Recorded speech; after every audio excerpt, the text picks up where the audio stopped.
Vous êtes-vous déjà arrêté pour vous demander pourquoi certaines personnes ressentent une attraction presque magnétique envers vous?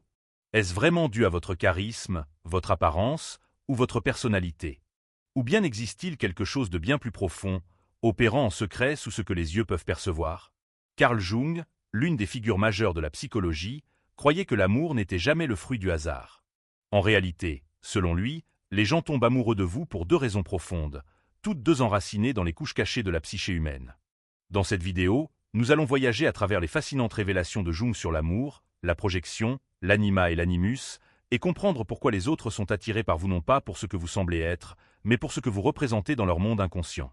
Nous dévoilerons les mécanismes psychologiques secrets qui éveillent l'attraction amoureuse, et nous découvrirons les deux véritables raisons pour lesquelles quelqu'un tombe amoureux de vous, des raisons bien au-delà des apparences, ancrées dans l'architecture secrète de l'esprit.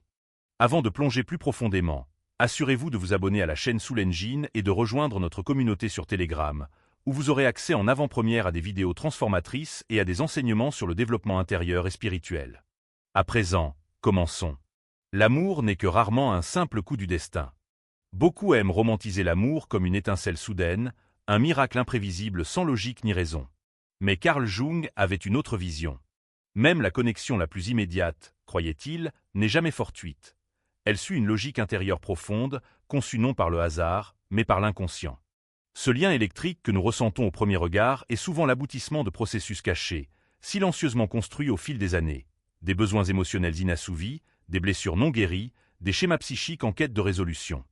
Derrière chaque connexion instantanée, il existe un schéma invisible d'une carte secrète au sein de la psyché qui nous guide silencieusement vers certaines âmes, tandis qu'elle nous fait passer devant tant d'autres sans même les voir. Projection, voir son reflet dans l'autre. C'est ici que Jung dévoile le concept de projection. Chacun de nous porte en lui des images cachées, des fragments de ce que nous sommes, avons été ou aspirons à devenir. Ces morceaux de notre être, souvent refoulés ou oubliés, ne disparaissent pas. Ils restent présents, en attente silencieuse, s'exprimant à travers les visages des autres. Lorsque nous rencontrons quelqu'un qui éveille ses échos intérieurs, nous ressentons une attraction magnétique presque surnaturelle. Et pourtant, ce n'est pas vraiment l'autre que nous percevons, c'est une partie de nous-mêmes, reflétée à travers son existence. Imaginez une personne ayant vécu dans la retenue, la timidité, profondément marquée par la peur de la vulnérabilité émotionnelle. Lorsqu'elle rencontre une âme vive, expressive, audacieusement vivante, elle ressent une attraction intense. Cette connexion dépasse l'admiration, c'est une reconnaissance. L'autre incarne une possibilité oubliée, un potentiel endormi sous des années de barrières internes. Le lien semble profond, mais en vérité, il est mu par l'inconscient, en quête de ce qu'il désire ardemment pour grandir. Vous reflétez leur désir caché. La dynamique fonctionne dans les deux sens. Une personne peut tomber amoureuse de vous non pour ce qu'elle voit, mais pour ce que vous représentez inconsciemment, une force, une sensibilité, un rêve abandonné. À leurs yeux, vous n'êtes pas simplement une personne. Vous êtes l'incarnation vivante d'une partie inachevée de leur propre âme. Première raison, vous incarnez ce qui leur manque. Ce n'est pas seulement que les contraires s'attirent, c'est que les contraires exposent les parties manquantes de nous-mêmes. Un esprit logique peut se sentir attiré par une émotion brute, une âme silencieuse être captivée par une expression audacieuse, un esprit discipliné être fasciné par un chaos indompté.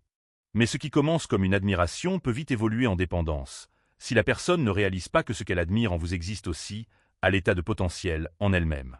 Elle peut alors s'attacher à vous, non par amour conscient, mais par une faim inconsciente profonde. Et lorsque cette faim s'apaise ou lorsque votre humanité brise l'image idéalisée qu'elle avait de vous, le lien se défait souvent. C'est tout le péril de la projection. Elle tisse une toile d'illusion si convaincante qu'elle semble réelle. Jusqu'à ce que la réalité vienne l'ébranler. Et lorsque l'illusion s'effondre, l'amour bâti dessus s'effondre lui aussi. L'anima et l'animus, des plans intérieurs. Jung ne s'est pas arrêté à la notion de projection.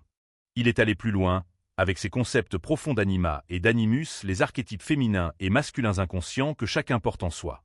Selon Jung, au cœur de chaque homme vit un archétype inconscient du féminin, son anima, tandis qu'en chaque femme existe un archétype inconscient du masculin, son animus. Ces figures intérieures ne sont pas de simples préférences ou des constructions sociales. Elles sont des plans émotionnels, forgés par les premières expériences de l'enfance, notamment les liens parentaux, et façonnés par les symboles collectifs autour de la masculinité et de la féminité. Au fil des années, ces schémas s'impriment profondément en nous, portant une immense charge émotionnelle.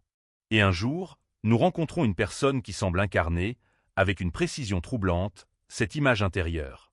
Lorsque cela se produit, l'attraction peut être écrasante. C'est comme si nous avions toujours connu cette personne, même si elle nous est étrangère. Un étrange sentiment de destin, de reconnaissance spirituelle, surgit, comme si un lien ancien ressurgissait. Et pourtant, Jung nous met en garde. Ce n'est ni le destin, ni la preuve d'une union cosmique prédestinée. C'est la psyché confrontée à son propre reflet à travers l'autre. Deuxième raison, vous éveillez une image inconsciente qu'ils portent depuis toujours. Vous activez en eux une image profonde, longtemps abritée dans leur inconscient, peut-être non dans l'apparence ou dans les comportements, mais dans l'énergie. Vous réveillez un schéma interne profondément enraciné, ce qui explique pourquoi la connexion semble instantanée, presque irrépressible. Mais voici le danger. Lorsqu'une personne tombe amoureuse d'une image intérieure projetée sur vous, elle ne voit pas réellement qui vous êtes. Elle est éprise d'un fantasme, d'une vision idéalisée, d'un fragment psychique. Vous devenez la toile sur laquelle est projetée une histoire écrite bien avant votre arrivée. Et inévitablement, à mesure que votre véritable être émerge avec ses imperfections, ses contradictions, sa complexité, le fantasme se fracture. Ce qui semblait transcendant devient confus. Ce qui était parfait devient brouillé. Les conflits surgissent, la déception s'installe, et l'illusion s'effondre sous le poids de la réalité. Cela explique pourquoi tant de relations intenses débutent dans l'extase et finissent dans le tumulte. Elles n'étaient pas fondées sur une compréhension réelle, mais sur une projection archétypale, un récit intérieur tentant de se matérialiser.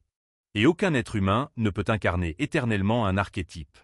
Lorsqu'une personne tombe amoureuse de vous, elle peut croire percevoir de la magie en vous, et c'est vrai. Mais cette magie réside dans ce que vous éveillez en elle. Vous êtes bien plus qu'une simple personne. Vous êtes un catalyseur, un symbole, un carrefour psychologique. Et il en va de même pour vous. Les êtres que vous aimez, surtout ceux qui vous troublent, vous défient ou même vous brisent le cœur, ne sont pas des accidents. Ils sont porteurs de sens, agents de l'évolution de votre âme. Certains entrent dans votre vie pour réveiller des parties de vous longtemps endormies. D'autres pour vous forcer à apprendre des leçons que vous avez tenté d'éviter. D'autres encore pour vous révéler votre véritable reflet déformé ou pur, selon votre capacité à le confronter. Toutes les relations ne sont pas faites pour durer. Certaines existent pour perturber. D'autres viennent pour briser les anciens cycles. Jung appelait ces rencontres des événements synchronistiques apparemment fortuits, mais en réalité profondément significatifs. Quand quelqu'un croise votre chemin au moment exact où votre âme est prête, et fait jaillir en vous des émotions puissantes, ce n'est que rarement un hasard. C'est un signe que votre inconscient et le leur avaient déjà préparé ce rendez-vous, que la transformation avait déjà commencé en silence, sous la surface. Ces rencontres ne sont jamais des erreurs. Même celles qui blessent, même celles qui laissent des cicatrices invisibles. Surtout celles-là. Alors, pourquoi les gens tombent-ils amoureux de vous? Parce que vous reflétez quelque chose qu'ils désirent ardemment, ou parce que vous réveillez en eux quelque chose qu'ils avaient oublié. Dans les deux cas, l'attachement n'est pas entièrement dirigé vers vous, il est tourné vers leur propre âme qui aspire à évoluer. Et il en va de même pour vous. Vous êtes attiré par ceux qui reflètent vos parties invisibles, ceux qui incarnent vos archétypes internes, ceux qui, consciemment ou non, détiennent la clé de votre prochaine transformation. Cependant, si vous ne reconnaissez pas ces dynamiques, vous risquez de rester prisonnier. Attiré encore et encore par les mêmes schémas, recréant les mêmes blessures, poursuivant les mêmes illusions. Vous pourriez croire être maudit en amour, alors qu'en réalité, votre inconscient tente simplement de vous enseigner une leçon que vous n'avez pas encore intégrée. Jung nous rappelle que la solution est dans la conscience. Quand vous devenez conscient de vos projections, de vos figures intérieures, de vos schémas inconscients, vous cessez de chercher quelqu'un pour vous compléter. Vous commencez alors le travail sacré de devenir complet par vous-même. Et de cet état de plénitude naît un amour différent. Un amour qui ne repose plus sur le manque, ni sur le fantasme, ni sur la peur. Un amour authentique, enraciné, libérateur. Car en vérité, le plus grand amour n'est pas de trouver la personne parfaite. C'est de réveiller les parties cachées de soi-même qui attendaient depuis toujours d'être reconnues. Vous ne tombez pas seulement amoureux des autres. Vous tombez amoureux du reflet de vous-même qu'il vous aide à dévoiler. Comprendre l'amour à travers la perspective de Jung révèle une chose essentielle. L'amour n'a jamais été seulement une affaire des autres. Il a toujours été un chemin de retour vers vos propres profondeurs. Alors, la prochaine fois que quelqu'un vous aime ou que vous sentez naître en vous une attraction irrésistible, demandez-vous: quelle partie de mon âme est en train de se réveiller? Si cette réflexion a résonné en vous, ou a apporté de la clarté à vos propres expériences d'amour et de connexion, je vous invite à partager vos pensées dans les commentaires, j'aimerais entendre votre histoire. Et n'oubliez pas de vous abonner à Soul Engine pour d'autres explorations profondes sur la psychologie, les relations et les mystères du monde intérieur.